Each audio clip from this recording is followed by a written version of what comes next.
ជំរាបសួរបងទាំងអស់គ្នាបងអើយចូលមកនេះបងកុំភ្លេចទិញ promotion ជាមួយនឹង Lay Back កំពុងតែមានការបញ្ចុះតម្លៃចាគឺបញ្ចុះច្រើនខ្លាំងមែនតើអញ្ចឹងបងចង់ដឹងតម្លៃ promotion អីបងអាចឆាតចូលនៅក្នុង page Best of Cambodia ក៏បានឬក៏ CEO Best ក៏បានដែរបងមើលសាច់ Lay Back គឺល្អខ្លាំងហើយក្លំឈ្ងុយបងលេងនេះសង្កត់ថាបងលេបហើយបាច់បាញ់ក្អប់ទេចាអ្នកលក់ហ៊ាននិយាយចង់បងគឺក្លំវាក្អប់ហើយក្អប់តាក់ទីទេចា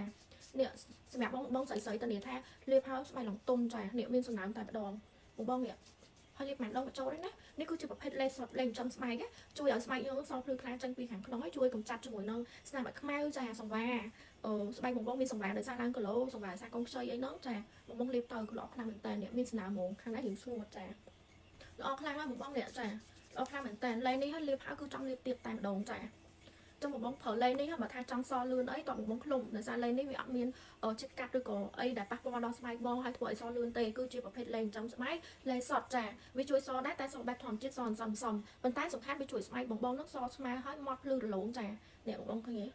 ឡងតុនហ្មងហើយឡងមានសំណើមចាហើយក៏អុកខ្លាំងហើយបងចាលេបហើយបាច់ក្អប់ឯងលេងនេះតនីថាបងលេបហើយគឺមានអារម្មណ៍ថាស្រស់ស្រាយខ្លាំងមែនតើចាំបងកុំភ្លេចឆាតចូលនៅក្នុង page Best of Cambodia ឬក៏ CEO Best